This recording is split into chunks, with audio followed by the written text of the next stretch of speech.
Hi, I'm Sully. I'm here to talk about your team, your players, fans, coaches, your environment, and your school. I'm here to bring awareness to why your players may be performing below their potential.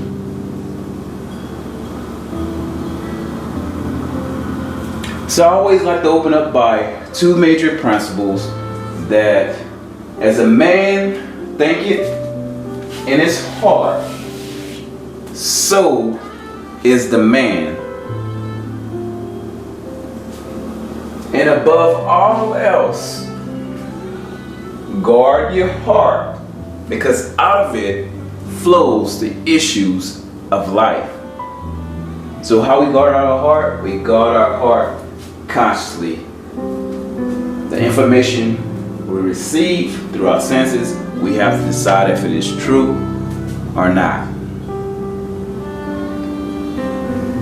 So I'd like to share a story about this young lady that I got a chance to coach in middle school, and at practice I'm looking at this young lady's natural abilities, and she's really good. She's above average for to say that she hadn't had prior experiences before. But when this lady got in the game, I noticed that this young lady was playing well below her ability. She's playing well below her potential. She wasn't performing like she was performing at practice.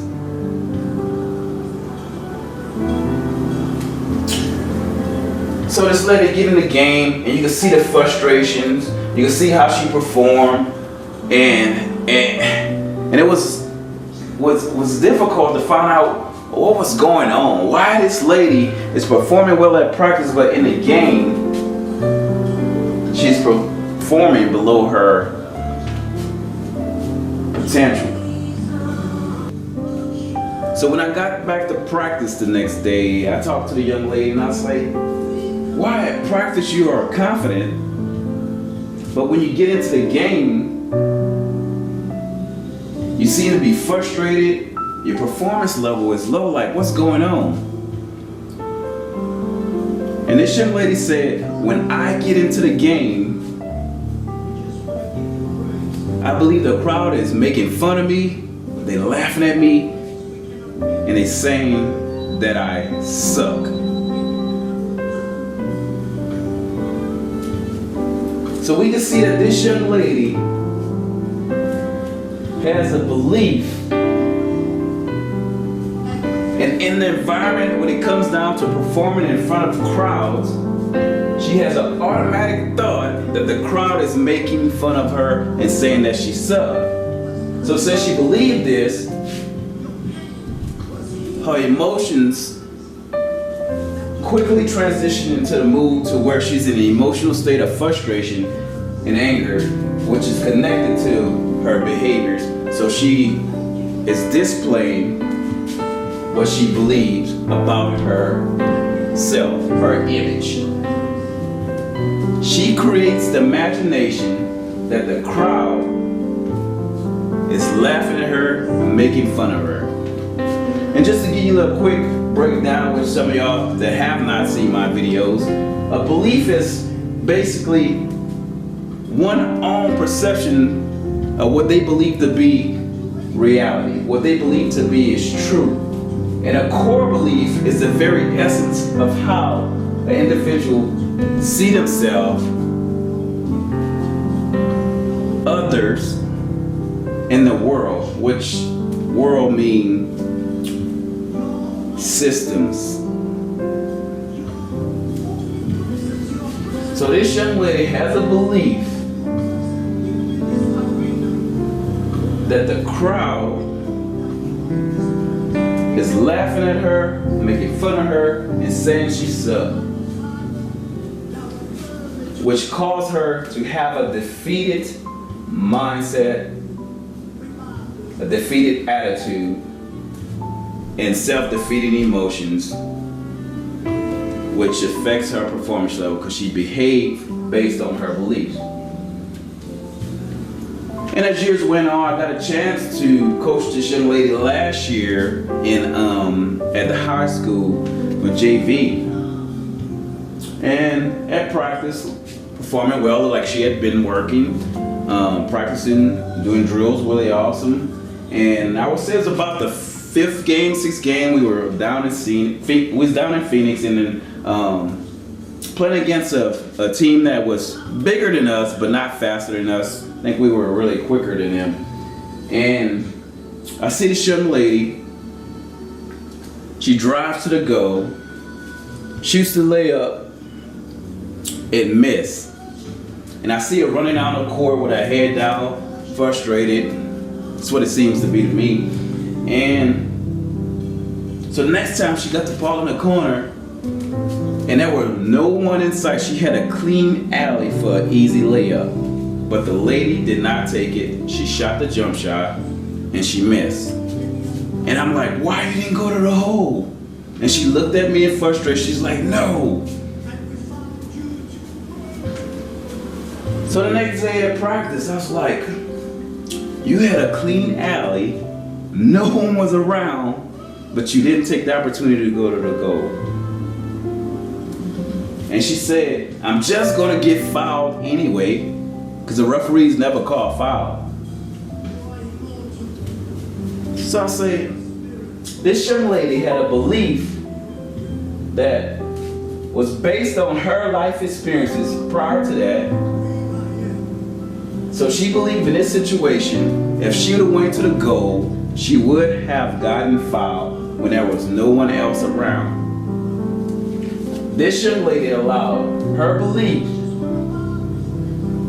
to trigger thoughts about that situation, that as she go to the hole, she is going to get fouled, which caused her to have a defeated thought process once again.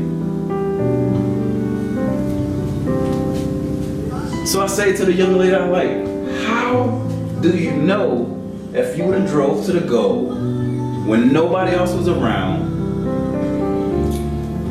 that you would have got fouled? She looked at me and couldn't give me a true answer because there is no proof. Just because she believed that she would get fouled, she automatically had what we call assumptions without having proof. So she allowed her belief to filter her judgment when she had an opportunity to score a possible easy layup because no one was around. So I told this lady that you cannot allow the situation of your past experience to affect every moment of your life.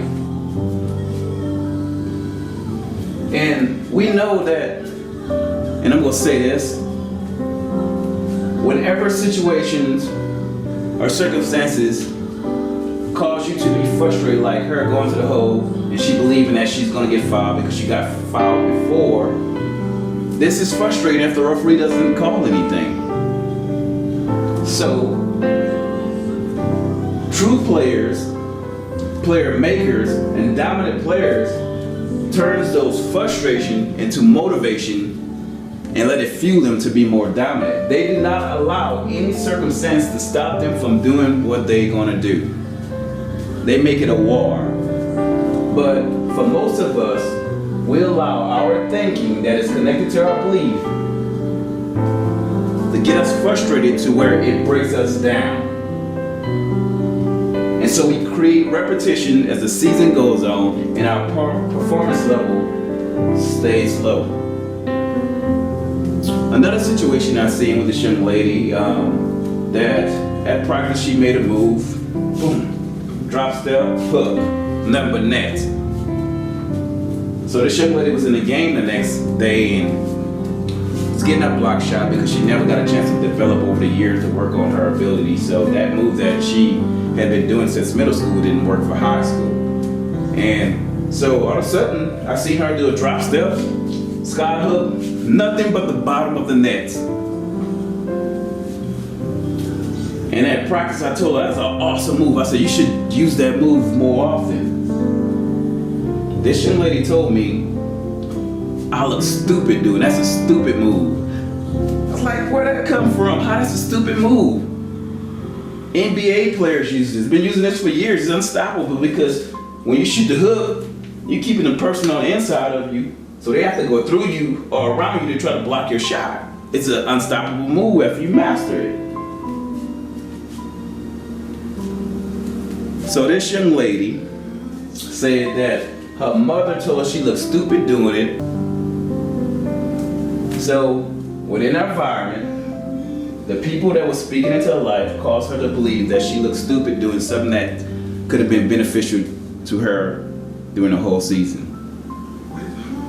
She did not use that move anymore, not even at practice, not even for the rest of the season in the game.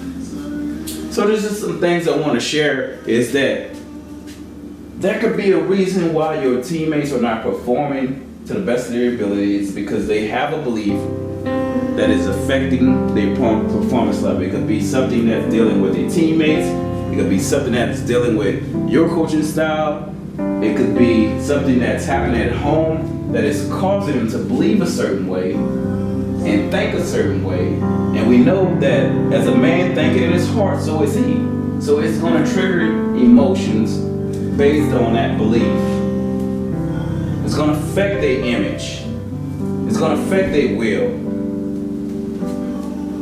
So we have to get to the point to, I don't know if y'all have experiences in challenging your players on the mental side or anything like that, but you have to get down to the root. If your player is not performing at the best of their ability, that's a reason why, and you can start with their thinking and trace it to their belief. But it can be identified by how frustrated they are, if they looking depressed, they feeling down, they move, they're just in an emotional state. How they behave on a court. Trace that back to the belief. So I'm Sully for Make 'em Break 'em Sport. Just want to give you a little breakdown, some examples, but I continue to share my experiences and hope that it will help you become a better coach or a better player on a team.